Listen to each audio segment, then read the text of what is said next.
All right, welcome to my Commander channel. I am here talking about my newest deck, which is Heliod Radiant Dawn. This deck is a fairly high-powered deck, not CEDH as you'd traditionally talk about what CEDH is, but it's definitely powerful, and I'm here to tell you all about it. So have a seat, check it out, and let's dive right in. And by the way, in the background, you're going to find some backdrops. I'll be putting a new one up every few minutes that are from my company, consensusstudios.com, that specializes in generative art playmats and tokens. So everything you see in the background is a playmat, and I may pop up some tokens once in a while to show you, but the bulk of this video is going to be about the deck Heliod Radiant Dawn. He is a 4/4 for 4 legendary enchantment creature god. 2 white, 2 colorless, and when Heliod the Radiant Dawn enters the battlefield, you get to return target enchantment card that isn't a god from your graveyard to your hand. Now that's handy in this deck, but that's not really what this deck is about. This deck is about transforming Heliod into Heliod, the Warped Eclipse, and you can do that as a sorcery on your turn by paying 3 colorless and 2 life, or you could pay a blue mana. Once Heliod is flipped, that's when the magic starts. You may cast spells as though they had flash. Spells you cast cost 1 less to cast for each card your opponents have drawn this turn. Now that sounds fantastic for your opponents because that's group huggy, right? Let's all draw some cards. But I'm going to utilize the hell out of that, and that's what makes this deck so much incredible fun. So just to do a little quick math so that it sets the pace for the rest of the video here, let's say Heliod's flipped and he's the Warped Eclipse, and I tap a Temple Bell. Each player draws a card. Now, usually there's 4 players on a commander table. There could be more, there could be less. But in the case of 4, that means 3 opponents have drawn a card this turn. Let's say it's my turn. And now my spells cost 3 less. Or for instance, it's the opponent's turn. Untap, upkeep, draw. My cards automatically cost 1 less, and because they give every card of mine flash, I can just play cards quick and cheap on an opponent's turn. Now, it's Commander, so opponents are going to be drawing a second card and a third card many times, or I can force that action by tapping my own cards that allow for group card draw or flashing in these wheel spells. Think about one game plan, a Wheel of Fortune type wheel, where everybody discards their hand and draws 7. Well, that's 21 is now my opponent's card draw count, and my spells cost 21 less. Now, don't think I have 21 floating mana. That's a common misconception. So I can't also use that mana for abilities. But I can cast an X spell for 21 now, right? Or if I have a spell that's 2 blue and 7, all right, like Expropriate, which I don't play with in here because I'm not a jerk, that would cost 2 blue. So it shaves off so much and allows you to play your spells for what's basically your colored mana, and that's the way this deck is designed. So I just want you to know going forward that is the way this deck works. And keep in mind that even though he is a white casting cost because of the Phyrexian blue activation, in Commander his color identity is Azorius, and therefore it is a white-blue deck, which is great because if it was all white it would not be as good. So this deck actually is a deck that I am proud to say that I put together mostly on my own. I never looked at any deck list, though I did use EDH Rec just to kind of compile some cards that would be good, but ended up really filtering this deck out over and over and over again to get it to work the way I want with the style I want. And actually, the original deck was a heavily enchantment-based deck with things like Archon of Sun's Grace, Sigil of the Empty Throne, other enchantments that would just generate me tokens and make me just be able to win through a horde of tokens and a control strategy with various suppression effects like Grasp of Fate, for example, and similar cards, and then also the ability to then blink cards and get ETB triggers for various creatures. Once I determined that that wasn't really the direction I wanted to take the deck, I ended up cutting a ton of cards and moving it in a completely different direction. Now, EDHREC has some categories for this deck, such as Wheels, which is just going to be lots and lots and lots of discard and card draw, Eldrazi, which are just going to be big baddies, and also X spells and other types of specificities. However, for me, I felt that going sort of a mid-range on all of those would be the way to go. So for my deck, here are some of my stats based on those various types of Heliod decks. Wheel effects are going to include Echo of Eons, which is almost like 2 cards because it has flashback. Game Plan, because it allows me to replenish my hand, also triggering everyone else's card draw, and opponents can help chip in, though I think if they know my deck, they're not going to want to. Windfall, of course, and it should be noted that most of these spells are only 1 colored mana, and that way I can cast them very cheap with this deck when my opponents have drawn a lot of cards already. The only reason Echo of Eons is in here because it's kind of a 2-for-1 as it has flashback. And then Wheel and Deal is a great card because it's another wheel spell, but I don't have to get rid of my hand if I don't want to. And actually, I don't have to have every opponent do so either. I have my choice, and then I still draw cards. That's kind of nice. Now, I'm not a big fan of Eldrazi, especially Annihilator. I think it's just cheating, so I just didn't want to do it that way, but I slipped in 1 Eldrazi because why not? And it is Void Winnower, because he's amazing. It's a giant body for what often ends up being free in this deck, and really, I'm not much of an attacking deck, so the second ability didn't really interest me much, but the first ability there just allows me to basically not have to deal with half of the opponent's cards. So good. Now, it's a little bit oppressive, but, you know, this deck's designed to win quick, so not a problem. Speaking of winning, so what are my win cons? Well, here they are, and we're going to go ahead and start with the classic Enter the Infinite or Leveler, combined with either Thassa's Oracle or Lab Maniac. If you're not familiar with these combos, it's pretty simple. Basically, Lab Maniac and Thassa's Oracle say that if you draw your last card in your library and you would normally lose, instead you win. And so the idea is to get all the cards out of your library, and Enter the Infinite puts them in your hand, and Leveler puts them all in exile.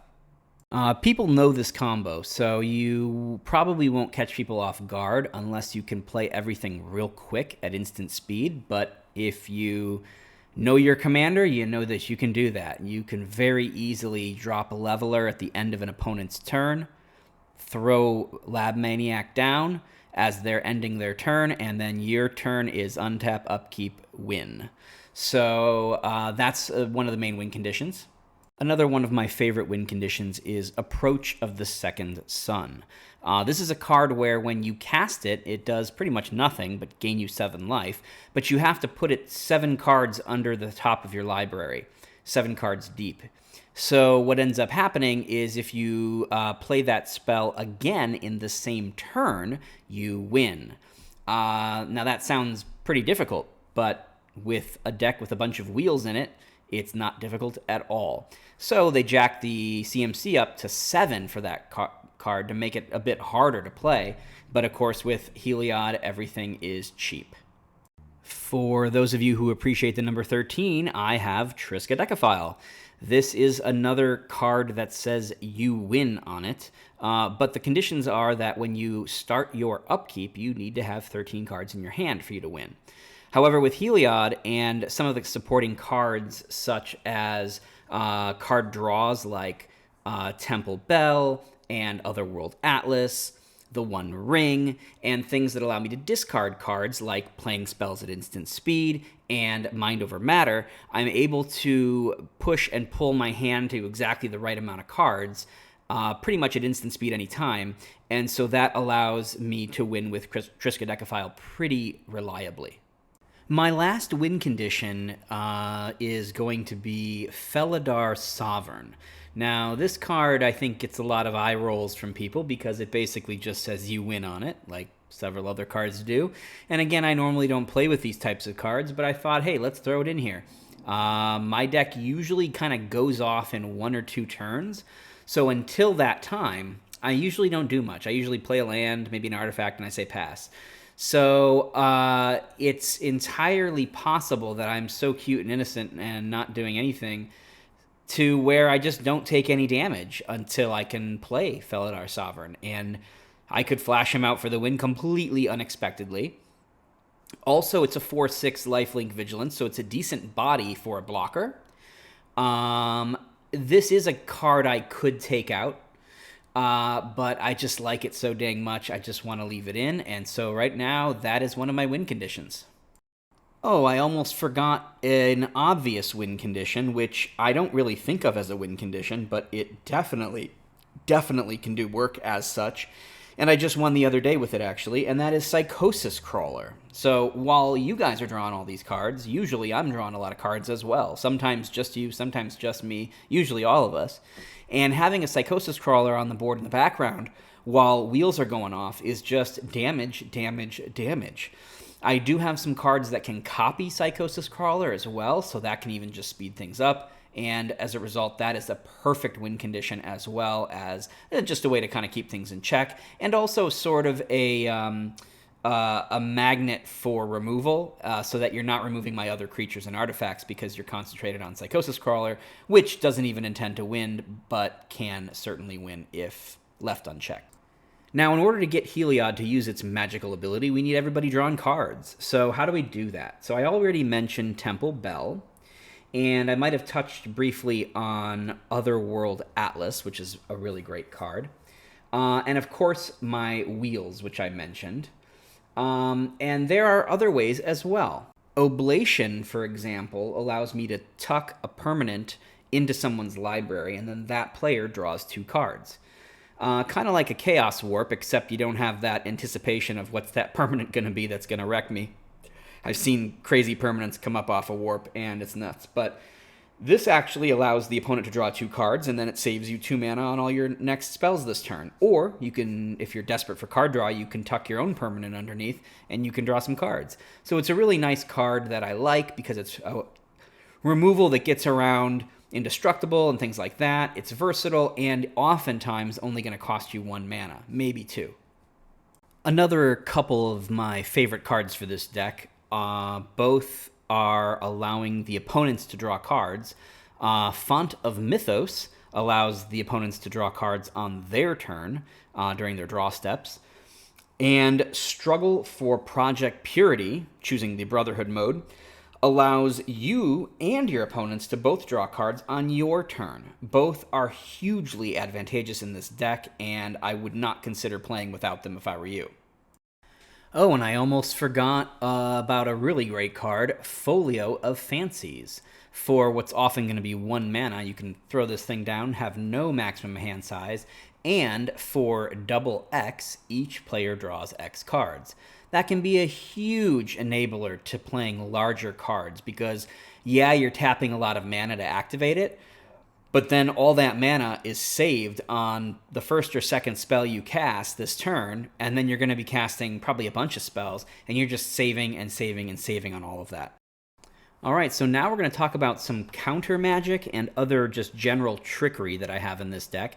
And I'm going to kind of put these up on a bit of a rapid fire because there's a lot and I want to get through them in a timely manner. But for straight up counter spells, I have Foil, which is a great card, allowing you to play it for 2 mana most of the time like a regular counter spell, but also possibly for free if you ditch from your hand an island and another blue card. Really great card, but if you're more if you have deeper pockets, let's say, there are plenty of other good free counterspell alternatives available for you, such as Force of Will, Force of Negation. There's a new one coming out in Modern Horizons 3, I believe. It's one of the cycle of cards that you can do for free by just sacking a creature. So there's all sorts of great stuff available. I just went with foil. I actually have a lot of those fancier ones. I don't have a Force of Will, but I have a Force of Negation or two, but it's occupied. It's in another deck. And I think foil is the perfect one for this deck because that 4 mana full price of it is rarely going to be paid because of the discount on my spells. And because I'm going to be holding so many cards at once most of the time, the alternative cost isn't hard to cast, whereas in other decks it does tend to be a bit harder to cast. So I think for this deck, foil is great. I also have Muddle the Mixture because it is a beautiful 2-mana counterspell, as well as Tail's End, which is nice because it allows me to counter your commander on your turn for 1 blue every time. But it also allows me to counter activated abilities, which is really nice. I was going to put Rewind in here and Unwind in here instead because Unwind costs 1 less colored. Yes, it doesn't hit creatures, but who cares? It also gets me some lands back. So Unwind is just a great counterspell. Now, other cards that aren't actually counterspells but are sort of functionally similar would be flashing in my Flickering Ward. Remember, everything has flash in this deck. So I've got Flickering Ward. I've got Touch of the Spirit Realm, which might be one of the best cards in this deck. Touch of the Spirit Realm allows me, and forget about the normal way to cast it. It's a suppression, enchantment like many others. But you can channel it out for 2 mana. Note 2 mana. You don't get a discount on your activation costs. But you can channel it out for 2 mana and flicker your commander to save it. And when your commander comes back, it will bring Touch of the Spirit Realm back. It's golden. It is probably the best card to save your commander that there is in this deck. So very, very good card. I also have some other cards like Akroma's Will, which is sort of a no-brainer. I have other flicker cards like Momentary Blink, which... and then, there's a lot of general trickery. Like I can fabricate in for an artifact at instant speed.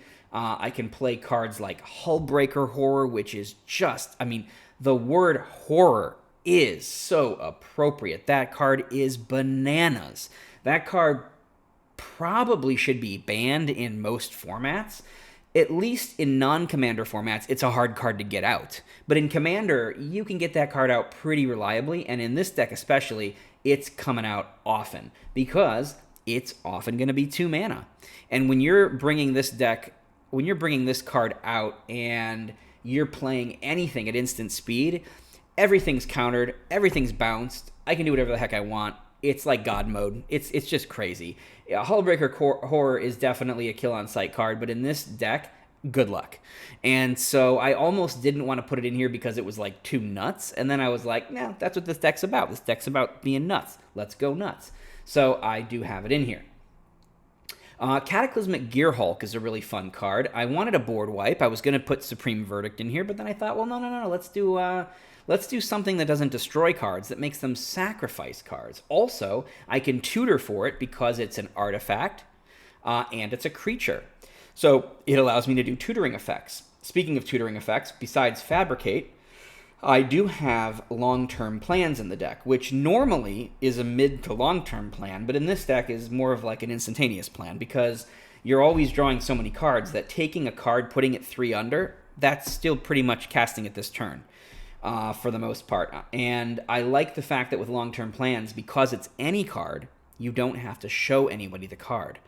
That is so powerful. I don't want to show you that I'm about to win, which Fabricate, you play Fabricate, I'm going to go get my Leveler. You kind of know where this is going, right? Though I will tell you there's a curveball with Leveler.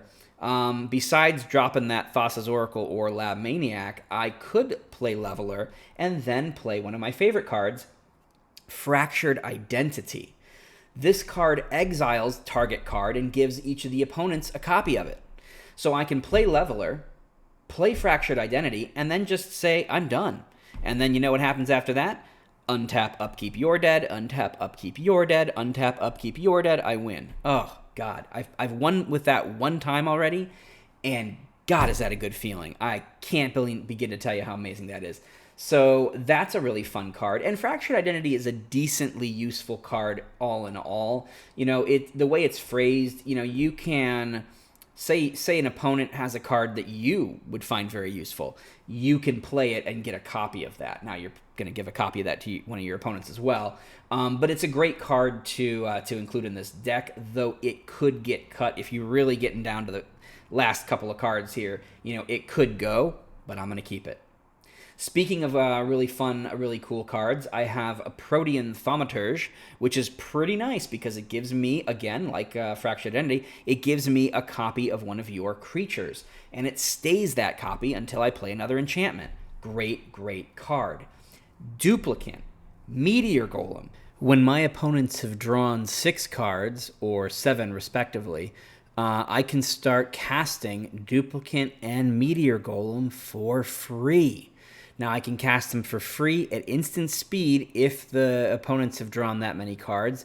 And if I have anything that can bounce them or flicker them, I can get repeated effects off of that and then just destroy everything. Exile and destroy non-land permanents. It's so great. Speaking of playing things for free, we haven't even talked about Mana Rocks yet. I have tons of great Mana Rocks in here because you can play them usually for free and usually at instant speed. I also have an Unwinding Clock in here so that I can get back my rocks and actually cast more spells on each person's turn. Also, that it will untap my Temple Bells and my Otherworld Atlases and my rings and all that kind of stuff. But the best Mana Rocks for this deck easily are Gilded Lotus and Chromatic Orrery. Fantastic cards. I obviously have Sol Ring. I have Arcane Signet. I've got Commander Sphere, which is great because you can also sack that at instant speed for a card. But my newest Mana Rock inclusion to this deck is Skyclave Relic. A very overlooked card that, well, I think generally it's not that great of a card. But for 3 mana, you get an indestructible artifact that allows you to tap it for a mana of any color.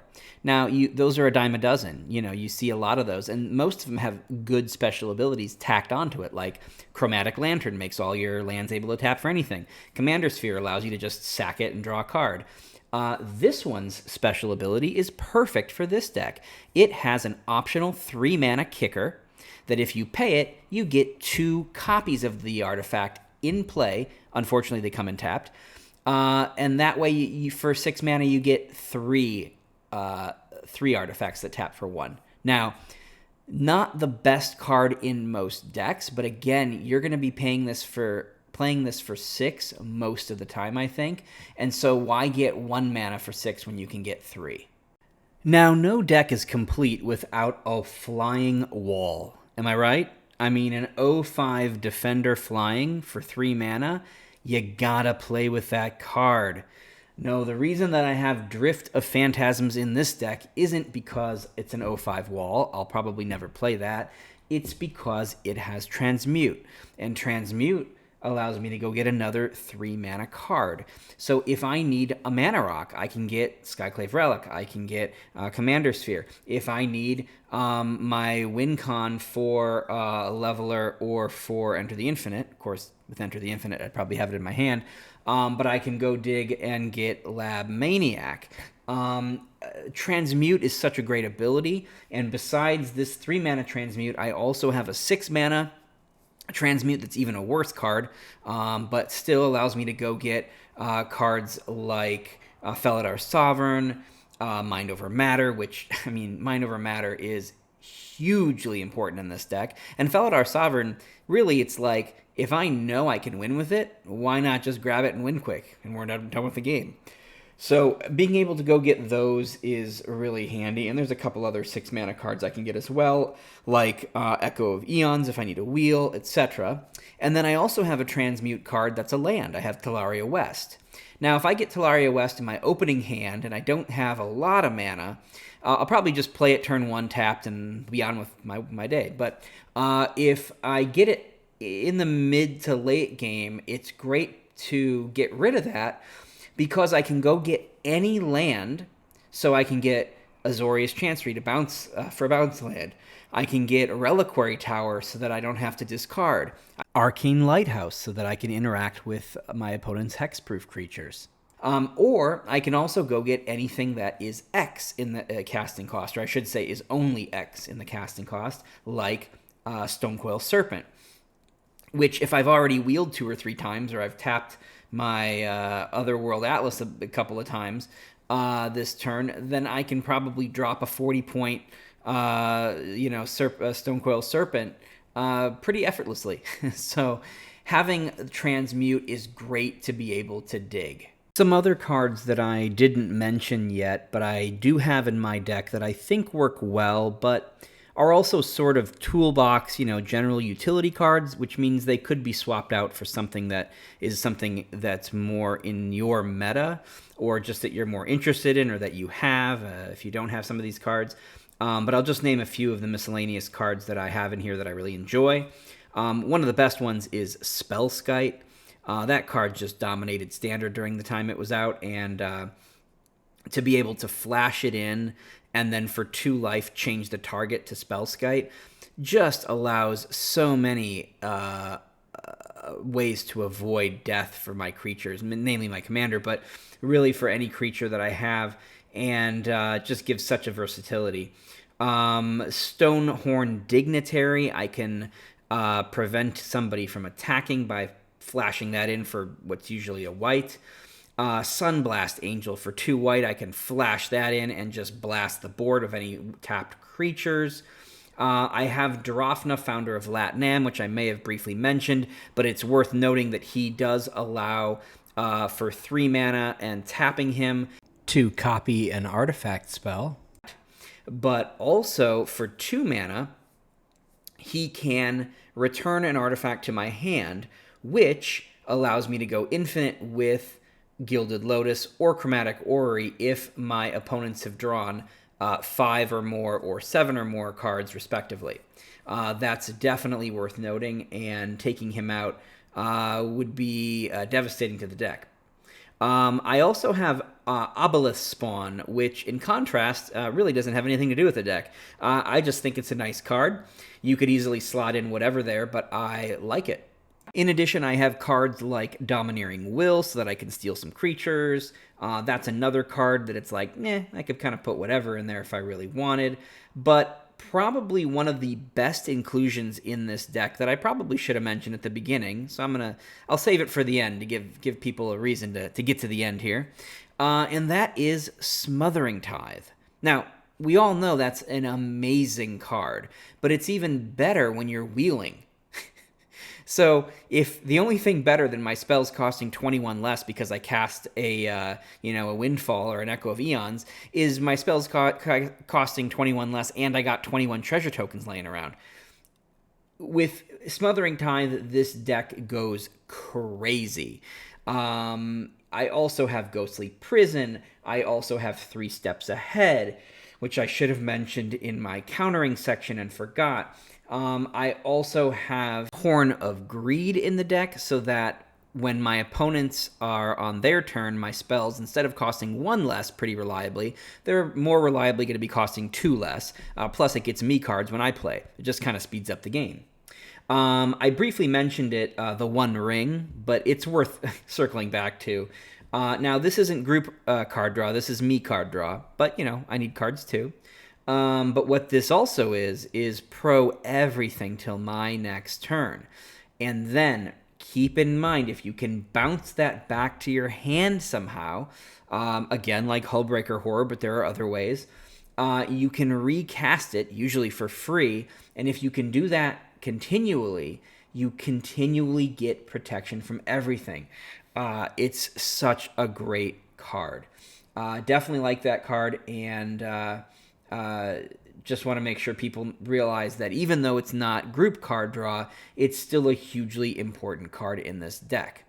I also have Show and Tell, which is a kind of a dangerous card, but I figure if I can play it maybe on turn 2 to 4 and get out a Psychosis crawler early, or get out a Chromatic Orrery early, or get out a Hullbreaker Horror early, or something like that, a Meteor Golem, I can do a lot early. Of course, the opponent can as well, so it's a little bit of a gamble. It's also kind of a pricey card, so it's a card that I could easily see other people swapping out for something else, but that is what I have in that slot for now.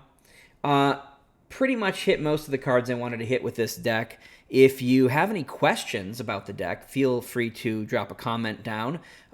Hitting like would always be great. And don't forget to check out inkedgaming.com, where you can find a good variety of my playmats. Currently, there are 30 to choose from, and I'm able to upload 10 new ones every single month. You can vote which ones you'd like by going to my Deviant Art page, or you can send me a direct message, and I'll definitely take that into consideration. The Deviant Art page has a ton of art up. If there's something you really like and want to see it on a playmat and currently it's not available, go ahead and contact me with what artwork and I can see if I can make that happen. Plus, you're also able to digitally download most of these artworks for anywhere between $20 and $40. So definitely check that out. There's a whole bunch up there and there's new works going up all the time.